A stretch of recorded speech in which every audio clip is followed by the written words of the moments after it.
السلام علیکم، میرا نام ڈاکٹر عدنان ہے۔ آج کی ویڈیو میں ہم سر درد کی کئی قسموں میں سے ایک قسم جو سب سے عام ہے اس کے اوپر بات کریں گے۔ ٹینشن ہیڈ ایک کی علامات، وجوہات اور اس کے علاج کے اوپر بات کریں گے۔ ٹینشن ہیڈ ایک دنیا میں سب سے عام قسم کا درد ہے۔ یہ عام طور پر سر کے دونوں طرف دباؤ، جکڑن یا بھاری پن کی صورت میں ہوتا ہے، جیسے سر کے گرد پٹی بندھی ہو۔ یہ بیماری زیادہ تر پٹھوں کے کھچاؤ، جس کو ہم مسل ٹینشن کہتے ہیں، ذہنی دباؤ، سٹریس یا غلط پوسچر، سونے، بیٹھنے یا لیٹنے کے غلط طریقے اور غلط پوزیشن سے جو ہے نا اس طرح کے مسائل پیدا ہوتے ہیں۔ اب ہم دیکھتے ہیں کہ یہ ہوتا کیوں ہے، ٹینشن اٹیک ہمیں کیوں ہو جاتا ہے۔ اس میں سب سے پہلے ذہنی دباؤ، پریشانی اور انگزائٹی، اس کے بعد نیند کی کمی یا بے قاعدہ نیند، آپ کا جو سلیپ سائیکل ہے وہ ڈسٹرب ہے، موبائل یا کمپیوٹر کا زیادہ استعمال ہے، گردن اور کندھوں کے پٹھوں میں کھچاؤ، غلط بیٹھنے یا سونے کا انداز، اس کے بعد آنکھوں پر سٹرین، کسی وجہ سے آپ آفس ورک بہت زیادہ کرتے ہیں، زیادہ کیفین، چائے کا استعمال یا اچانک چائے یا کافی کو چھوڑنا، اور اس کے بعد پانی کی کمی۔ یہ چند علامات ہیں جس سے ہمیں ٹینشن ہیڈ ایک ہوتا ہے۔ ٹینشن ہیڈ ایک کی علامات کے اوپر بات کریں تو اس میں سب سے پہلے ہے سر کے دونوں طرف درد ہوتا ہے، پیشانی، کن پٹیاں اور پیچھے کی طرف بھی درد محسوس ہوتا ہے۔ یہ ہلکا سے درمیانہ درد ہوتا ہے، گردن اور کندھوں میں اکڑاؤ بھی ساتھ میں محسوس ہوتا ہے اور عام انسان کے متاثر نہیں ہوتے، یعنی کہ بہت سویئر نہیں ہوتا لیکن درد ہوتا ہے، کیفیت ہوتی ہے۔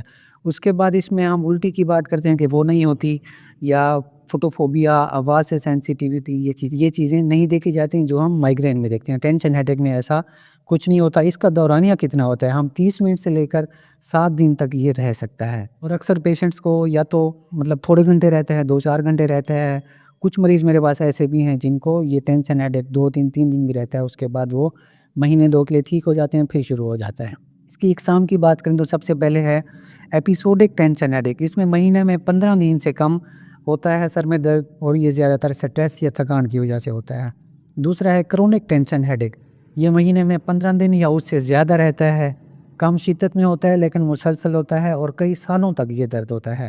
اب اس کو ہم مائیگرین سے کیسے ڈیفرینشیٹ کریں گے؟ اس میں جو درد ہوتا ہے وہ دھڑکتا نہیں ہے، مائیگرین میں درد دھڑکتا ہے، اور یہ جو درد ہے یہ خاص طور پر یعنی کہ دن میں ہوگا یا شام میں ہوتا ہے، لیکن اس کی کوئی خاص وہ نہیں ہے۔ لیکن جو مائیگرین ہے وہ صبح کے وقت زیادہ شروع ہوتا ہے، یونیلیٹرل ہوتا ہے، سر کے ایک سائیڈ پہ ہوتا ہے، ساتھ میں کوئی فوٹوفوبیا، آواز بہت زیادہ سینسٹیو ہو جانا، آواز سے، شور سے، لائٹ سے، اس طرح کی چیزیں ٹینشن ہیڈ ایک میں نہیں ہو جاتی۔ اس کے بعد ہم علاج کی بات کرتے ہیں تو اس میں نارمل جو میڈیسن پیراسٹامول ہے یہ دی جاتی ہے۔ اس کے بعد پھر تقریباً اس کی 7 سے 8 سٹیجز ہیں ٹریٹمنٹ کی، وہ پھر مریض کا وزن، اس کی عمر، شادی شدہ ہے، بغیر شادی شدہ ہے، ساری چیزیں دیکھ کے پھر ہم ایک ٹریٹمنٹ پلان ایڈوائز کر کے دیتے ہیں۔ اگر آپ کو بھی اس طرح کا کوئی مسئلہ ہے تو آپ آن لائن کنسلٹیشن کے ذریعے ہم سے رابطہ کر سکتے ہیں۔ کرونک کیسز میں میڈیسن تھوڑی سی ڈیفرنٹ ہو جاتی ہے، کیونکہ اس میں ہم اور چیزیں بھی ساتھ میں ایڈ کرتے ہیں، جس سے کیا ہوتا ہے کہ تھوڑی سی ریلیکسیشن ہوتی ہے۔ لیکن یہ ہے کہ یہ جو مسئلہ ہے یہ کافی عرصہ چلتا ہے، اور اکثر مریضوں کے ساتھ ایشو یہ ہے کہ ان کو پرابلم کوئی اور ہوتی ہے، علاج کسی اور درد کا چل رہا ہوتا ہے۔ اس میں لائف سٹائل چینجز کی بات کریں تو اس میں 7 سے 8 گھنٹے آپ نے روزانہ سونا ہوتا ہے، موبائل اور لیپ ٹاپ کا استعمال کم کرنا ہوتا ہے، ہر 30 منٹ بعد آپ نے اسکرین کی بریک لینی ہوتی ہے، پانی زیادہ پینا ہے، چائے کم پینی ہے، تھوڑی بہت پینی ہے۔ اس کے بعد آپ نے ورزش، ایکسرسائز، ریلیکسیشن اور ڈیپ بریدنگ کرنی ہے، اس سے جو ہے تھوڑی سی بہتری آ جاتی ہے۔ روزانہ 30 منٹ واک کرنے سے بھی امپرومنٹ دیکھی جاتی ہے۔ اگر کسی کے ساتھ سر درد کا مسئلہ ہے تو یہ ویڈیو اس تک لازمی شیئر کریں، ہمارے چینل کو سبسکرائب کر لیں۔ اللہ حافظ۔